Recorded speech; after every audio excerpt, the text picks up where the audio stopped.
Welcome to the Nurse Dad Podcast.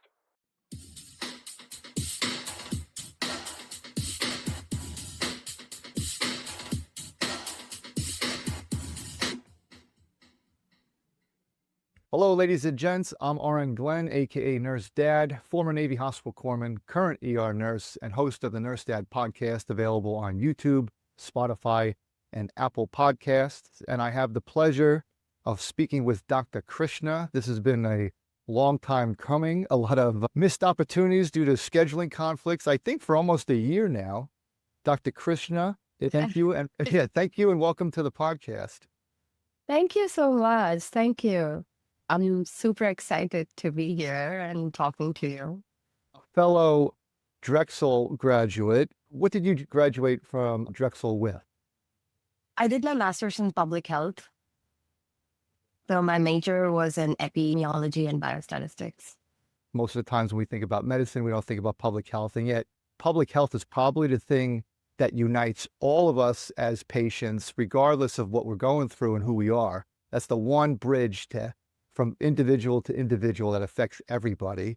On your profile, it says that you're a clinical data manager, program manager of clinical research. This is the Children's Hospital of Philadelphia? Yes. And it's I'm a clinical research associate in hospital right now. Yeah. For those that might not be as aware of what epidemiology is, I'm going to read a standard definition. It is the cornerstone of public health. It involves analyzing patterns of disease to control health problems and inform policy. I know as a former nursing student, we're told about John Snow, who in 1854 in London determined that a cholera outbreak was linked to a particular water pump that everyone was using. That's, of course, an elementary example, but we have to start somewhere. Why don't you tell me, in your words, what epidemiology is and how you're involved in it? So epidemiology is exactly what you described.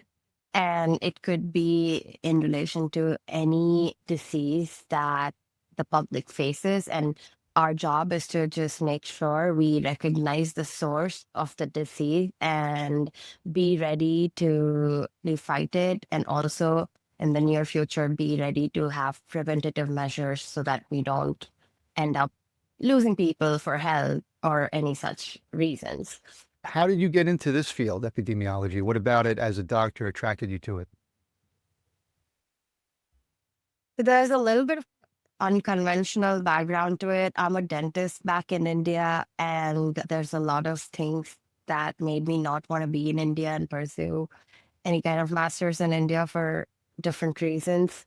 And then I was also into research field, and India itself, like, it's right now getting a lot better in terms of funding for research and people that are interested in research to go into it. But at my time, I didn't see a lot of support from anyone, and I was in search of a place that could actually help me, my skills in research field, and I had to start somewhere. So I started reading new papers, research articles, and I really didn't understand the statistical part of it at all.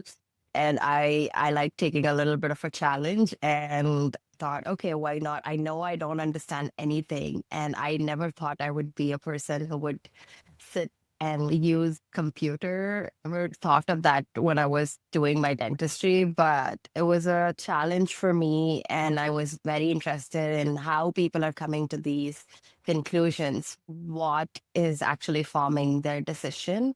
So yeah, I went ahead, did some research, found out epi and biostatistics is a good mix of majors that I could take. And yeah, now I'm doing something very different from where I started. I decided to go into nursing while I was bouncing in a club, shadowing an EMT, dealing with people who were on crystal meth and drinking too much, and then joined the military before even going into nursing school. So unconventional backgrounds. And also, I would imagine, research is hard to fund because it's invisible, right? It's people who have to comb over the books. You have to genuinely like research. Hello, ladies and gents. I'm RN Glenn, aka Nurse Dad, former Navy Hospital Corpsman, current ER nurse, and host of the Nurse Dad podcast. And if you like what we do here, please go to mynursedad.com and hit subscribe. While you're on the website, you'll see a pop-up. Fill it out for my free guide, and it will also enroll you in my newsletter. And no, I will not over-email you or spam you. While you're on my website, scroll down and you'll run into my Instagram. In the meantime, thank you for what you do, and stay hungry, be humble, Nurse Dad out. I actually enjoy research, and it goes back to a love of literature. I'm the type of guy who loves Shakespeare, goes to plays, buys a Riverside edition of Shakespeare, and even tries to read the original English. So if I were to fall into a field like yours, I think that would be something I would get into and pour my heart in, even though my, again, background is different. Your background is dentistry. I love the fact that you started out in dentistry. It meant that there was more of a climb that you probably had to do to get into where you're going now. And that means that you really wanted it. And I think that's important for anyone in any field, that they really want to be there. You're in biostatistics. What is that in your words? Basically, a statistical analysis of the data that you get in any research. You get a data and you want to analyze it, and you have a hypothesis in the start of a study that, hey, if you take A, you would probably end up getting B. And then you want to either prove that wrong or right. And for that, you take a set of data and then you analyze it. The analysis part is basically statistical analysis. It's called biostatistics because it's dealing in the bio world of biology. You're a manager, so I would imagine that you have a team under you. Are you running the team and they're doing a lot of the research and you have an overview status, or how does that go? I would not call myself a manager. I have a lot of manager responsibilities, but I'm a research associate. My work moves around a lot in terms of coordination. So I basically work directly under my PI. She's a neonatologist, and I work for the Cerebral Palsy Foundation. Children's Hospital of Philadelphia is like one of the sites that is involved in the foundation. So my work is a lot about coordinating with the physical and the occupational therapists, because cerebral palsy, that's the major form of their treatment. I work with them. I work with a lot of other researchers or interns who are doing ancillary studies, and I do a lot of quality assurance work. So I can't really pinpoint that this is exactly my job. I do have some managerial responsibilities, but I wouldn't call myself a manager yet. There's no one right under me, but I do coordinate a lot around. So you sound like a hard worker who has to wear many hats because things aren't necessarily I do, defined. yeah. Dr. Krishna, she knows she gets it done. Can you? That's what it is, because I do like data analysis. I go ahead, like I am on the field for collecting research data. So it's a lot of different things. Title-wise, I don't have a manager title, but I do some of the work that I do. Does it hone in on pediatrics, or is it more broad? Because you are operating out of the Children's Hospital. It is pediatrics. It's very focused into pediatrics, I would say, yeah. You started wanting to do this while you were in India, correct? I did. Also, I had no direction. I didn't know where I was going to start. I knew that I wanted to be involved in some kind of research, but I didn't know where to start. And I didn't really do anything in India because, again, there was nobody around me who could even like push me into a direction. And even the professors, they were like not really encouraging for me to go forward, because it's a very standard mindset that, oh, you finish your bachelor's in dental sciences, you need to do your master's in dental sciences. When you take a pivot, they don't really see it as, which is ideal. Like it's looked down upon when you move to a different area of expertise. And I'm my own person, and I just relevant to any of this. Which is not limited to India, although every country is a little different. Obviously here, it's more accepting. What year did you come to the States and begin this new area? 2021. Okay, so It was after a COVID, winter after the intake. pandemic Yeah. hit, so you saw some of it in India. Yes, yes. Did some of that inspire you? I was in Queens during the pandemic. It was a very international city, New York, and in the beginning especially, I saw a lot of people from outside the country coming in for medical attention, and then it spread to everyone else. And you see firsthand some of the devastation. Also, having served in the military, I've been to the Southeast Asia, I've been to the Middle East, I've been to Africa, I've been to Europe. I've seen that a pandemic-like setting is sometimes common in certain parts of the world, like when malaria is at its height. And it was just stunning to see it here and to witness some of that suffering and some of the challenges involved. Did that add to your passion or your confidence or make you more audacious in pursuing this in any way? To be honest, I'd already received my intake into Drexel by the time COVID hit hard. It definitely just made me feel more confident in the decision that I made that um, I've always been a person who wants to like work for the people and do some good, whatever it is, to my best capabilities. And it just made me feel more confident that, okay, like this is a direction that would actually help me serve a lot of people. Um, I could be on the back end of the things, but I still can only tell you how much even being at the back end and working at the back end really helps in improving lives of right now kids, but yeah, Well, people so in going to general. that, how exactly working at the back end, how does that help? Basically, I work for the researchers, right? Every research, like I make sure the standards, the regulatory standards are met. I make sure the documentation is kept. If for any research, if you want to come to a conclusion that would help in taking any future decisions, you don't want to have bias in your data set. You want to keep it as clean as possible. You want to make sure that every recorded information is clean. And that is one of the things that I do. And also, like I spoke about the biostatistic analysis part of it, if there is nobody who can actually analyze the data, you would never have a result and you can never go further from there.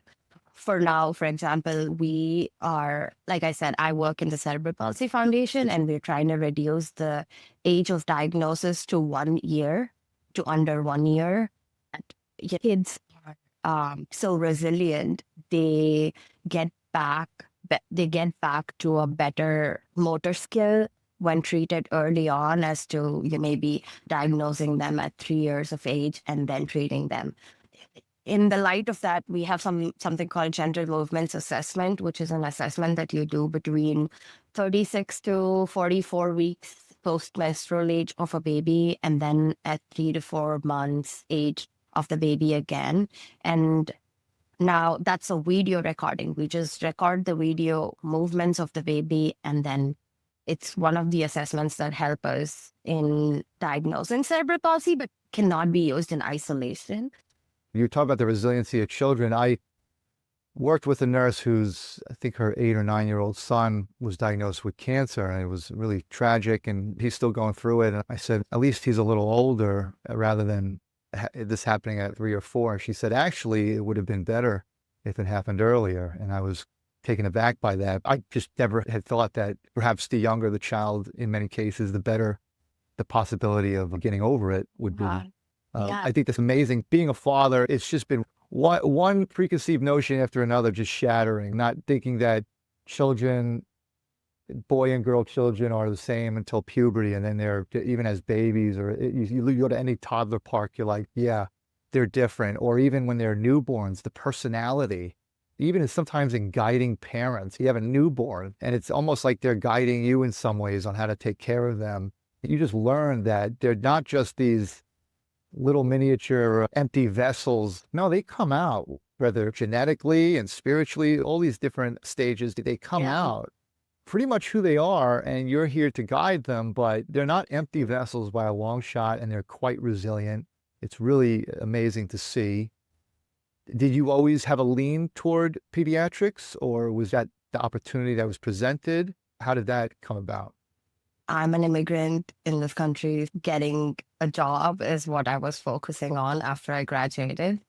Um, because the kind of work I do usually say, yeah, it's for a different cause, but most of the things that I do stays very consistent across different departments or fields, like within medical field, be it pediatrics or any other department. So yeah, I wasn't really focused on just pediatrics, but I, at this point, love kids. I love spending Good time one. with them.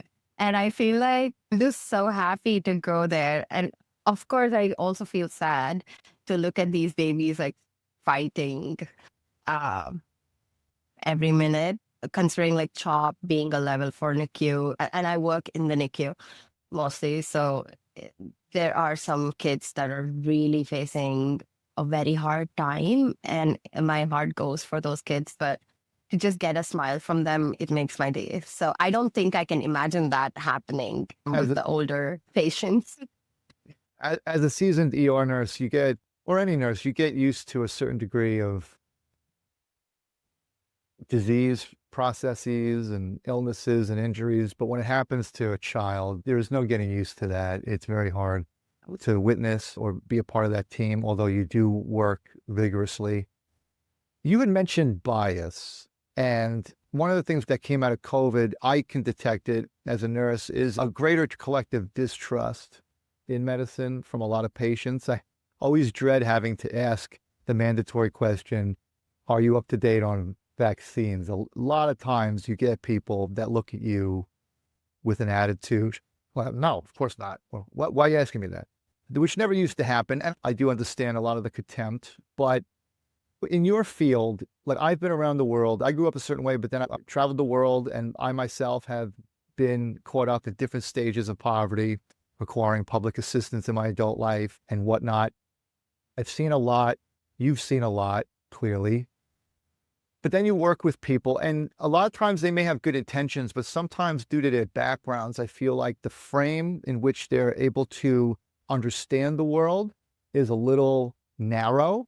And I think this is such an important component we don't talk about, their imagination of what is, what could be. That whole capacity is also limited with them. And it's not that they're intentionally biased. They've had a certain experience, and it's not as broad as it could be.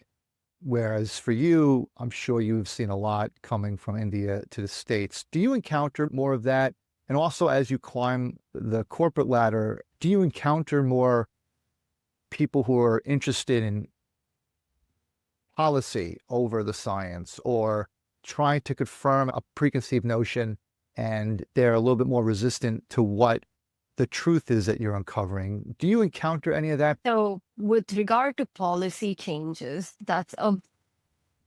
I do come across a lot of people who discuss about that, but unfortunately, we're not all in the position to make a change. It depends on where you work and what kind of role you're in.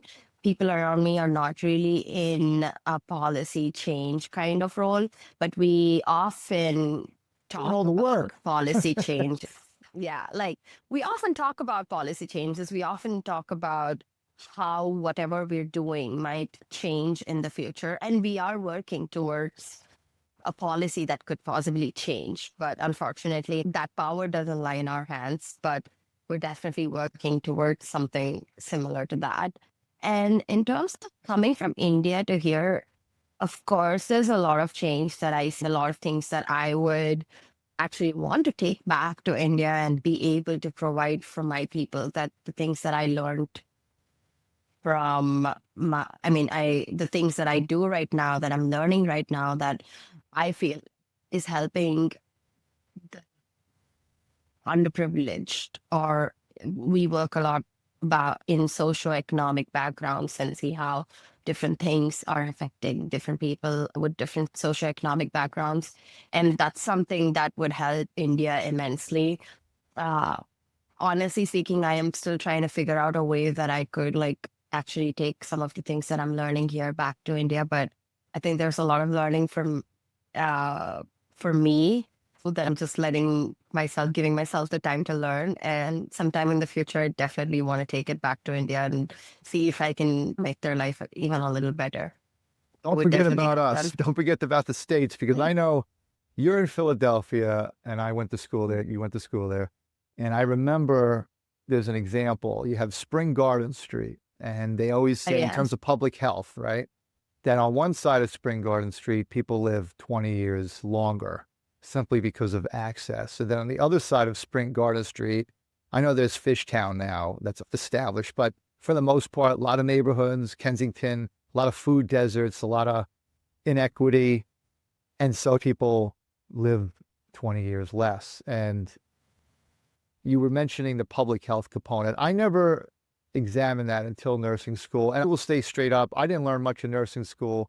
The Navy taught me most of what I know. Even when I encounter patients today, as I did during COVID, I feel more like a Navy corpsman than I do a nurse. In fact, it's the corpsman in me that makes me rise to the occasion, not the RN. Public health, that really blew my mind. And I always try to ask people, what do you do for a living? Somebody is getting more fatigued, and it turns out they work as a train conductor in the subway, or they're in construction. And it's like, of course, you're breathing in poor air quality all day. But when you go about your research, is that foremost in your mind, or is it just a component? How much does it factor into your research?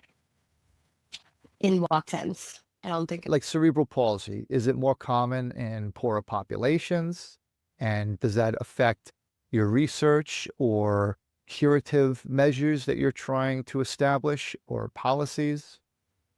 I am not aware of if cerebral palsy is more prevalent in the lower socioeconomic background people. But I would say that access to be able to actually come to the follow-up clinic and go to your therapy appointments, your OT, PT appointments, which is so crucial. It's all about your gross motor skills and fine motor skills. And you need to keep going to your therapist and a lot other appointments that helps you keep getting better if you don't have access to those things. And if you stay in a place which makes it difficult to come and visit the doctor, if you have insurance struggles, all of these things they add up to the kind of care you could receive and where your kid could land in the future with what kind of disability. It very indirectly or directly adds up to how a person could, even after being diagnosed early, if you don't have the means to be able to receive the care, then you're not going to improve your health, you know. When you got here to the States, was Philadelphia the first city you landed at and have remained? I've been here for 5 years and I've never moved. I got my first job here and I've been very Have you been able to happy. travel? Yeah, I travel a lot. I love traveling. So yeah, I've traveled to quite some places, I would say. Oh yeah? What's some of your favorites? I recently got married, so I went to Hawaii. Congrats. It was beautiful. It was Yeah, it is. paradise. I've been there twice. First time with the Marines when I was attached to them as a Navy Hospital Corpsman. First time it was for training, and then the second time was for rest and relaxation in Maui. I didn't get to enjoy it like I would have wanted to, but beautiful. Congratulations on getting married. Yeah, we went to Kauai. The only thing that I didn't like were the roosters and the chickens just like everywhere. And to some point, they started getting I love animals and very rarely you get annoyed, and they were starting to really annoy me. And I was like, okay, I hate geese. I don't like to geese. go. Yeah, there's certain areas where I'm at where there's just geese and they poop everywhere, whether back when I was playing sports, like in football, there were some schools and there were just geese all over the field. And Yeah. especially when it was raining, you're like, this isn't mud on me. Or taking my kids to a park at a school and there's just geese poop everywhere. I'm like, oh, we get back in the car. We're not hanging out here. When I was in Hawaii, we were on a base. We were firing with our rifles downrange for target practice. And it was against a rock face. And above were these white birds. And they were so rare that if you shot one on accident, which never happened, but if you did, it would be like a $30,000 fine or something. And I was thinking to myself, why have the targets there? Or like the birds are so used to the gunfire, they're not even phased by it. And you think for their own, you think for their own survival, maybe not their birds, but little things like somebody stepping on a jellyfish and getting stung. And then as I'm relaxing, they're like, Doc, so-and-so got stung with a jellyfish. And then there's the urinate on a jellyfish sting. That'll help you. When you see 10 guys jokingly peeing on someone lying on the floor trying to get up. Yeah, my memories of Hawaii might be different than yours. Hello, ladies and gents. I'm RN Glenn, a.k.a. Nurse Dad, former Navy Hospital Corpsman, current ER nurse. And if you like what we do here on the Nurse Dad podcast, please go to mynursedad.com and hit subscribe. Thank you very much. And of course, stay hungry, be humble, Nurse Dad. But how would somebody, if somebody was interested in research or in your field, and again, you started out in dentistry, how would they make that transition? Where should they start? I think going to school for it definitely helps. Need to have some background information on what you're getting into. People, on the other hand, might know exactly what they want, but I feel like in today's world, it could be a difficult transition if you don't have the networking. So networking is the key. If you do have networking, maybe it could take you to an extent. Corporate ladders are difficult to climb if you don't have your master's or bachelor's. You need to have some kind of documentation to be able to prove to them that you understand the work that it takes. Yeah, but part of that, though, that's part of the game, because somebody with your background, and you seem to have a passion for it, I don't know, it just comes off. I would go with that, my instinct of that, rather than somebody who's got a shiny resume. I go through that because I feel like I am very dependable. I don't bring ego to my care of people, and I'm very conscious of bias, but I've also seen a lot. And I also can't put myself on a pedestal because I used to be a bouncer at a club. Before I got my degree, people outright would tell me, you're nice, but really can't continue this with you. You don't have a degree or whatever it is. So that's actually a strength of mine because it's humility.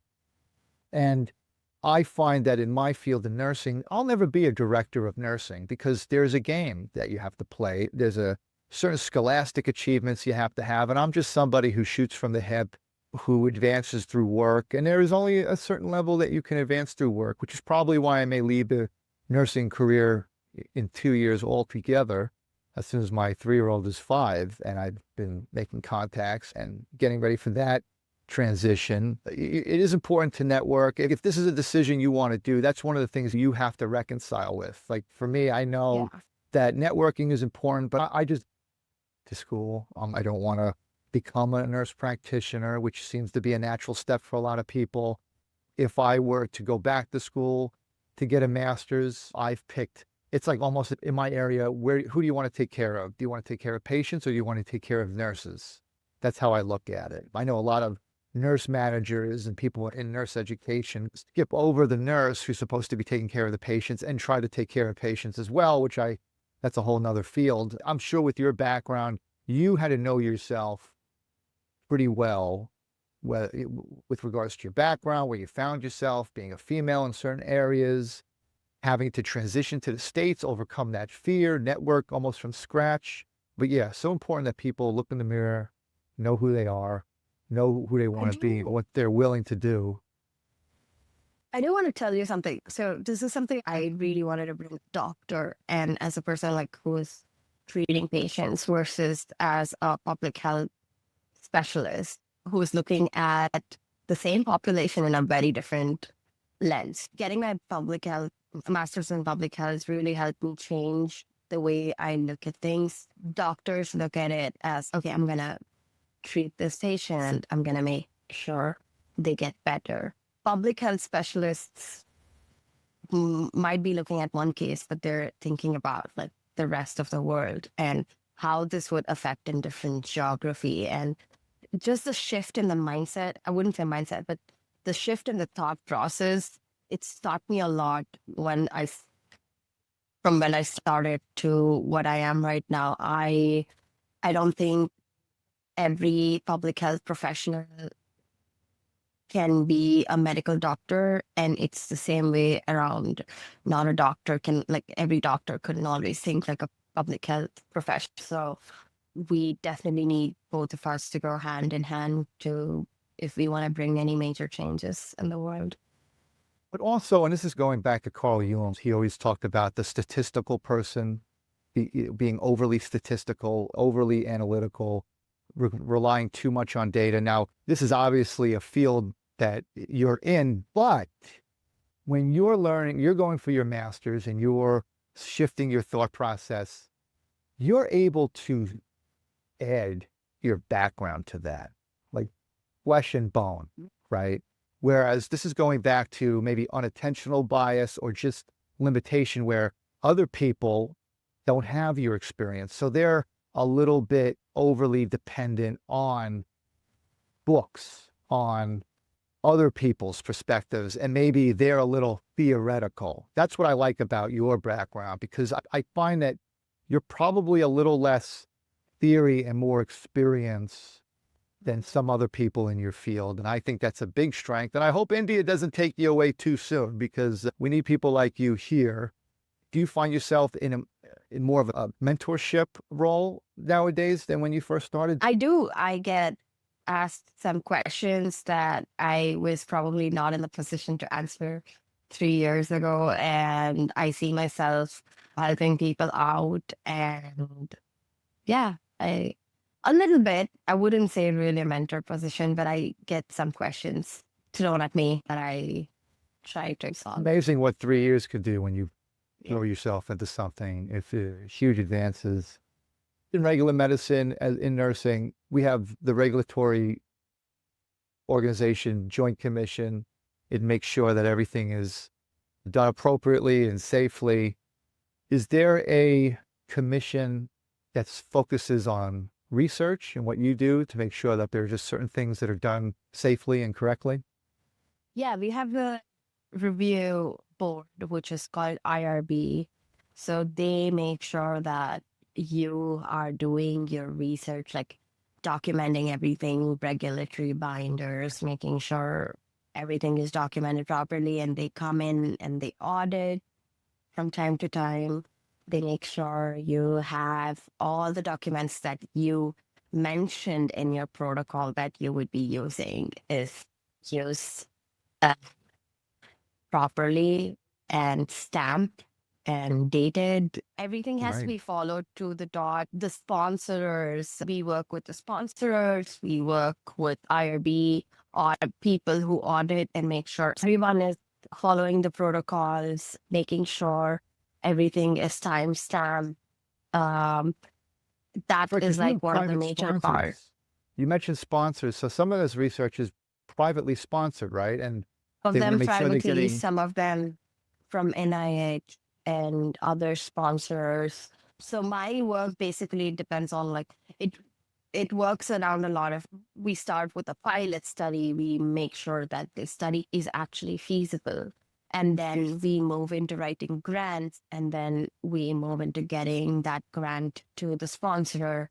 And then if they agree to it, then they sponsor us with some money. And then when the sponsor is involved, it's even more difficult. I wouldn't say difficult, but it gets more tedious in the sense that you have to maintain more documents and then make sure everything is running smoothly without any protocol deviations, and everything is basically looked at very closely and monitored very closely.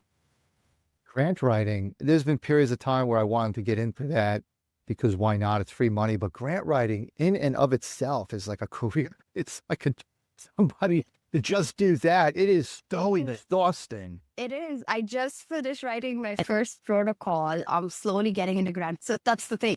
The reason I told you I'm not project manager yet is because I'm still getting these skills that I'm not into, like the budgeting part of it.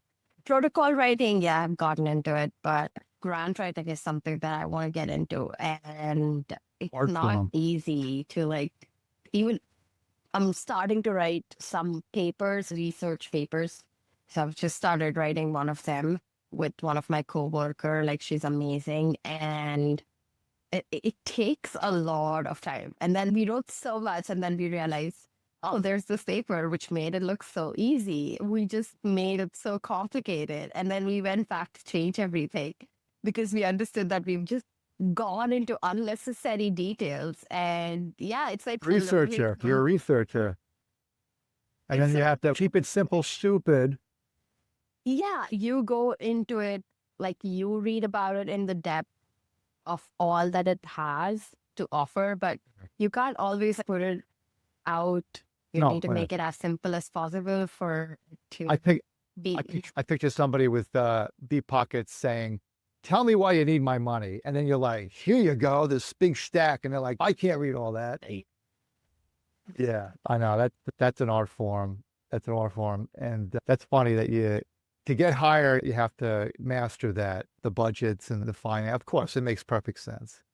But I want to thank you for coming on this podcast, for shedding some light into what you do.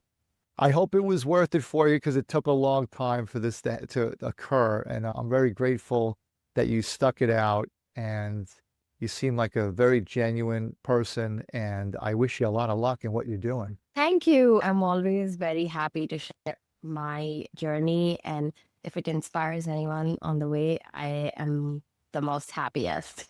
So yeah, thank you. Thank you for inviting me. What I got out of this personally, and then I'll let you go, is that it really highlights that when you first see epidemiology and biostatistics, a whole cover of, it's hard to approach if you don't specifically feel like you're in that field. But a lot of the qualities, it seems, that you've showcased and that can be utilized, like grant writing or having a penchant for research, these are qualities that a lot might find themselves having. And even if they don't enter the field or a passion for public health, even if they aren't necessarily in your field, they can certainly feel, I think after listening to you, more comfortable in approaching it and at least hearing what you have to say, or maybe even delving into some of the research for themselves to look up some of the conclusions. I personally feel like you've made it more approachable for me, that I'm not such a stranger trying to gain insight, that, yeah, like the fact that a lot of these qualities, the way you look at things, the way you had described the thought processes that your master's degree helped you achieve, are qualities that a lot of people have, and they don't have to feel like such strangers in public health or in epidemiology or biostatistics. So thank you for that. I appreciate that. Thank you so much. And you have a great rest of your weekend, and good luck in the week ahead. Yeah, you too.